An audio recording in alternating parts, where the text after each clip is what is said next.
be honest, I really didn't know much about Peru before we bought our plane tickets, but once they were booked, I dove headfirst into research, learning as much as I could about the history, the culture, and all the must-see spots. But still, nothing could fully prepare us for what we'd experience on our 3-week adventure. From crossing the street like we were playing Frogger to stumbling upon festivals on every street corner, these are the top 8 most surprising things from our 3-week trip to Peru. First, let's talk about Peru's landscapes because wow, they were gorgeous. From the coastal cliffs in Lima to the sand dunes, the glacial lakes, and the Andes, there was just so much variety in the landscapes, it was astonishing. Yeah, and don't forget about the Colca Canyon with all the terraces built into the mountainside. It was so gorgeous there. The diversity was amazing. And we didn't even make it to the Amazon. Not everything was picture perfect. Some areas did have some trash noticeable. Areas that were very touristy and populated, like Miraflores, they had a lot of municipal workers where they were cleaning up the trash and the city was pristine. But a little of the less touristy areas, we noticed they didn't really have dumpsters, so they would just put the garbage out on the street, and the street dogs would go scavenging through those garbage bags before they could be collected, so it got strewn about the street. But most of the time it was cleaned up by the morning by the municipal workers. Yeah, and speaking of street dogs, we were shocked at how many there were. There were so many. We thought that Costa Rica had a lot, but man, Peru seemed to have way more. One afternoon we had such a great experience when we were sitting in a park, and all of a sudden dog after dog after dog starts coming into this park, playing, having a grand old time. They turned it into a dog park essentially, and we just had so much fun sitting there watching them.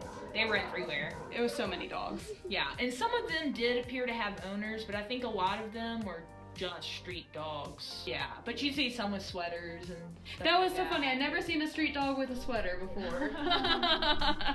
Number 2 on our list of surprises in Peru are the celebrations. Now this might be our favorite surprise. It seemed like every town we went to was in the middle of a festival or a celebration, and the energy was infectious. In Huaraz, we walked to the Plaza de Armas and stumbled upon a parade with young girls marching. We had no idea it was happening, and we just got to enjoy a little moment of authentic Peruvian life. Yeah, and then we were in Arequipa, and when we went down for breakfast, we were looking over onto the plaza, and there was a whole parade going on there. When we asked the guy at the hotel what it was for, he said it was just for Sunday, that they do it every week. And then after our trip to Laguna Parón, we stopped at the Inca Bridge and walked through the town square there, and they were in the middle of a celebration. And the attire at this one was absolutely gorgeous. Unfortunately, he had a really bad headache at that time, so she couldn't enjoy that one as much. And we also noticed that there was these saint processionals where they would have these giant statues of saints where they would put flowers and candles and other things on there, and they would carry the saints on their shoulders and would walk through the plaza or on the streets next to the church or the cathedral. I didn't really understand what was going on, but it was really interesting and mesmerizing to watch. Number 3 on our list of things that surprised us about Peru was the food. The repetition was laughable. Especially in Machu Picchu Pueblo, I swear those restaurants were just copy-paste versions of each other. Some of them even had the exact same menu. Yeah, hamburgers, quesadilla, pizza, pizza, pizza. This is a tourist town that you have to pass through before getting to Machu Picchu, and it's definitely catered to the tourists. Speaking of repetition, let's talk about the hotel breakfasts. They were the exact same every single place we went. Cold cuts, cheese slices, olives, bread, the cakes, granola, scrambled eggs with no flavor. Yeah, the local bread was good. The local bread was probably, I basically just had bread and butter. I put cheese on mine, but... And it got pretty boring by the end. We did stay at a nicer hotel in Cusco at the end, and that was a refreshing change of pace for breakfast. Yeah, and some of the smaller hotels even asked us what time we were going to have breakfast the next morning, which that caught me off guard the first couple times. I assume it's because they didn't have many guests and they needed to prepare ahead with the staff and everything. And the packaged snacks were another surprise. They had so much less flavoring on them than they do in the US. Every time we opened up a package, we would just look in it and then laugh. Yeah, the Doritos had no flavor. They had no color on them. I have to say, Peru, I love you, but French fries are not your strong suit. It's pretty ironic considering that the country is known for their potatoes. We did have a few really good meals and snacks, but I definitely wouldn't say that the food was a highlight of the trip. We'll dive deeper into Peruvian food in another video, so stay tuned for that. Getting around Peru comes with its own surprises. When you're crossing the street, it felt like a live-action game of Frogger because cars don't stop for pedestrians, so you just kind of have to time it and go for it. But maybe that's just standard. No. I thought you waited. No. Were you about to go? Yeah, it was pretty scary at times. And when you're in one of those cars, don't expect the seatbelts to work. Most of the time, they either didn't work or they were jammed up so you couldn't use them. This made the already intense car rides even scarier. Yeah, it's probably related because most of the cars there are older models of cars. Another fun surprise was, you know that alarm that's talked about in How I Met Your Mother, the old 90s alarm? Well, we heard that go off a couple times and it's pretty fun. Need a microphone.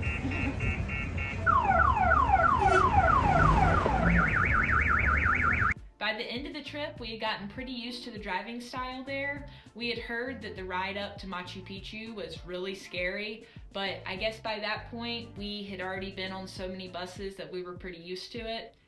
I guess at some point, you just kind of have to accept it and hope for the best. The scariest ride for me was from Puno to the Colca Canyon. Whiskey felt terrible on that ride, so she had her head down most of the time, but it felt like we could fall off the side of the cliff at any moment. I'm so glad I missed that.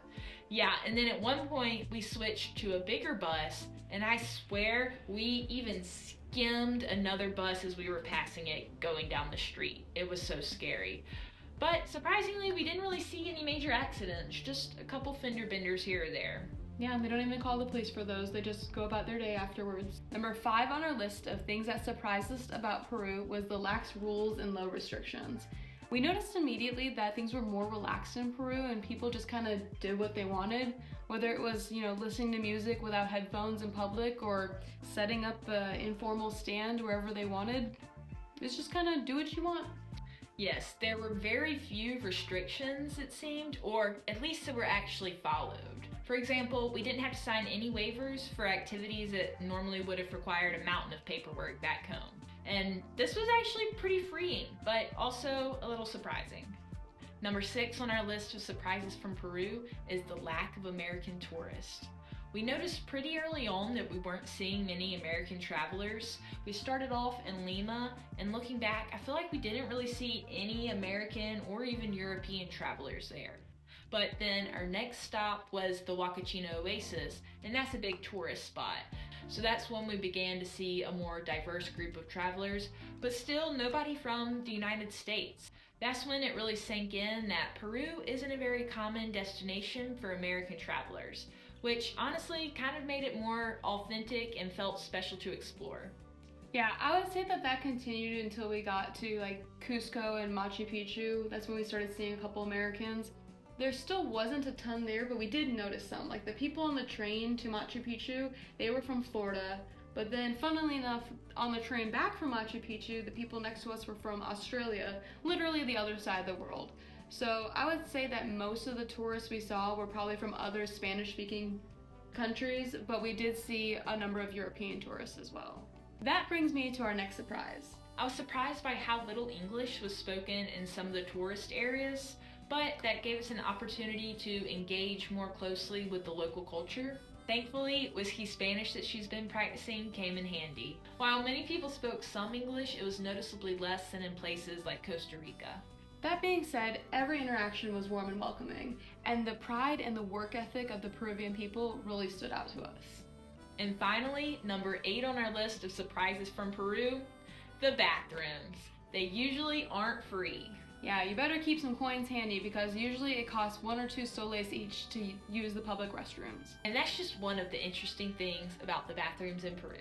We'll cover the rest in our Peru travel tips video, so be on the lookout for that. Peru completely surprised us in so many ways, from the breathtaking landscapes to all the festivals around every corner. It was a trip full of moments we'll never forget. And while some things caught us off guard, it all added to the adventure. So we hope this video helps you discover what makes Peru so special. If you're planning your own trip or you just love travel stories, make sure to subscribe because we've got a lot more videos coming. And if you've been to Peru, drop a comment below and tell us what surprised you the most. Or tell us where we should go next.